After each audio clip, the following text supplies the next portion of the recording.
जय हिंद। देखिए, मैं आपके लिए एक क्वेश्चन, बहुत ही लाजवाब क्वेश्चन लेके चला आया हूं। बोर्ड पे जो आपको क्वेश्चन दिख रहा है, ये 10वां क्लास का मैथ है और चैप्टर नंबर 1 से आपको क्वेश्चन दिख रहा है। पर्सनालिटी 1.1 का क्वेश्चन है ये, और क्वेश्चन नंबर 2 है। ये जो आपको क्वेश्चन दिख रहा है बहुत ही आसान है और आपको 10वां क्लास में पूछेगा ही पूछेगा। क्वेश्चन देखिए क्या लिख रहा है, दर्शाइए कि कोई भी धनात्मक विषम पूर्णांक, दर्शाइए कि कोई भी धनात्मक विषम पूर्णांक 6q+1 या 6q+3 या 6q+5 के रूप का होता है, जहां कोई ये चीज लिखा हुआ है आपको। तो इसको सोल्व करना बहुत ही आसान है, बस आपको समझने की देर है। तो चलिए हम एक एक पॉइंट आपको लिखते हैं और समझाने का प्रयास करते हैं। चलिए, तो सबसे पहले बबुआ यहां लिखते हैं हल। मैंने क्या लिखा यहाँ पे, हल। और आपको बता दें कि पर्सनालिटी 1.1 जो हम बनाते हैं तो उसमें एक सूत्र का प्रयोग करते हैं, जिस सूत्र का नाम है यूक्लिड विभाजन प्रमेय का।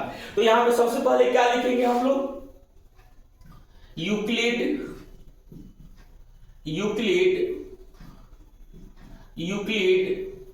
विभाजन प्रमेय का। बहुत किसी का क्वेश्चन, इसका जो सूत्र होता है a बराबर BQ+R, होता है। तो बताइए यूक्लिड विभाजन प्रमेय का सूत्र क्या हुआ जी, a बराबर BQ+R। ये आपका सूत्र हो गया। चलिए हम क्या करेंगे, अगर a को मान लेते हैं, यहां लिखते हैं सबसे पहले, माना कि a कोई धनात्मक पूर्णांक है, माना कि a कोई धनात्मक पूर्णांक है। हमने a को मान लिया कि माना कि a कोई धनात्मक पूर्णांक है, तथा b बराबर, यानी a को हमने धनात्मक पूर्णांक मान लिया और b बराबर जो है ये 6 है, तो इसी को मान लेंगे, b बराबर 6 है। हमने क्या माना कि a कोई धनात्मक पूर्णांक है तथा b बराबर 6 है, यानी b बराबर 6 है। कोई दिक्कत? देखिए, जब हमने a को धनात्मक मान लिया, यहाँ पे a है तो a लिखते हैं बराबर। अब b के जगह पे हम क्या लिखेंगे, 6 माने हैं तो b के जगह पे 6 लिख देते हैं, और q है तो लिख दो 6q+R। ये हुआ। अब जरा आप बताइए, ये b जो है, आपको हम बताए थे इससे पहले की क्लास में कि b का मतलब होता है जिससे हम भाग देते हैं। तो कभी भी जो भाग जिससे देते हैं, जिससे हम जो कोई भी अंश अगर हम भाग देते हैं तो शेषफल जो बाबू आता है ना, तो भाग जिससे देते हैं उससे कमे आता है। क्या उससे ज्यादा आएगा? मान लीजिए कि यहाँ पे हम लिख देते हैं, चलो यहाँ पे लिखते हैं हम 12। हम कह रहे हैं कि चलो यहां तुम भाग दे दो, तुम किससे, चलो 4 से भाग दो। तो क्या इसका शेषफल जो आएगा क्या आ सकता है? नहीं तो 1 आ सकता है, नहीं तो 2 आ सकता है, नहीं तो 3 आ सकता है। क्या 4 कभी शेषफल आएगा? क्या इससे बड़ा कभी शेषफल आएगा? कि नहीं आएगा। तो आप जरा बताइए हमको, जैसे हमने यहाँ पे 6 क्यों लिखा, तो 6 से जो शेषफल होगा इससे कम होगा, तो क्या क्या हो सकता है? तो कहेगा सर 0 हो सकता है, 1 हो सकता है, 2 हो सकता है, 3 हो सकता है, 4 हो सकता है, 5 हो सकता है।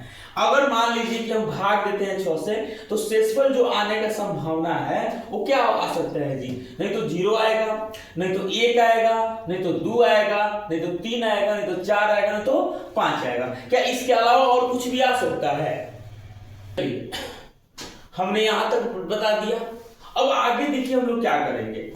अगर यहाँ पे देखिए a बराबर हम लिखते हैं, ये 6q है तो हम यहाँ पे 6q लिखते हैं, ठीक है।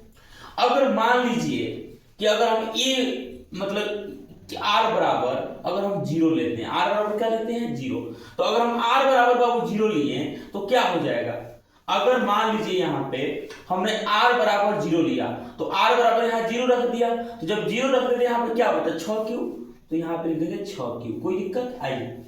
अगर मैं r बराबर 1 लेता हूं तो इसके जगह पे 1 हो गया, तो क्या होगा 6q+1, तो यहां लिख देंगे 6q+1। कोई दिक्कत? अगर मैं r बराबर 2 लेता हूं तो यहाँ पे 2 हो जाएगा, तो क्या हो जाएगा आपका 6q+2। कोई दिक्कत? अगर मान लीजिए अगर मान लीजिए कि r बराबर हम 3 लेते हैं, क्या लेते हैं 3, तो क्या हो जाएगा यहाँ पे 6 प्लस 3 हो गया। अगर मान लीजिए हम r बराबर 4 लेते हैं तो क्या हो जाएगा यहाँ पे 6 प्लस मैंने 4 लिख दिया। अगर 5 लेंगे तो कहिएगा सर 6 प्लस यहाँ 5 लिख दीजिए। यहां तक में कोई डाउट? हमने r बराबर 0 लिया तो 6 हो गया, मैंने r बराबर 1 लिया तो 6 प्लस 1 हो गया, r बराबर हमने 2 लिया तो 6 प्लस 2 हो गया, r बराबर हमने 3 लिया तो 6 प्लस 3 हो गया, r बराबर मैंने 4 लिया तो 6 प्लस 4 हो गया, और r बराबर मैंने क्या लिया यहाँ पे 5 लिया तो यहाँ पे हो गया 6 प्लस 5। कोई दिक्कत? अब यहाँ पे क्वेश्चन पढ़िए, कोई भी धनात्मक विषम पूर्णांक, मतलब यहां बात किसकी कर रहा है, विषम संख्या का बात कर रहा है। जब विषम संख्या का बात कर रहा है तो इसमें चुनेंगे कि विषम संख्या हमको निकालना है। तो बताइए इसमें देखेंगे सबसे पहले 6 क्या है, ये सम संख्या है तो ये तो हो नहीं सकता है। 6 प्लस 1 ये विषम संख्या है, ये भी क्या है, ये सम संख्या है। ये देखिए 6 प्लस 3 विषम संख्या हो गया, और ये कौन सा संख्या हो गया जी, ये सब सम संख्या। तो ये तो तीनों तो हुक्म नहीं करेगा, तो क्या बच गया जी हमारा, तो लिखेंगे यहाँ पे अतः 6 प्लस 1 या लिखो 6 प्लस 1 या 6 प्लस 3 या 6 प्लस 5 के रूप का होता है। हो गया आंसर, हो गया। चलिए इसे आप करके आसानी से बना सकते हैं। हमने क्या लिखा,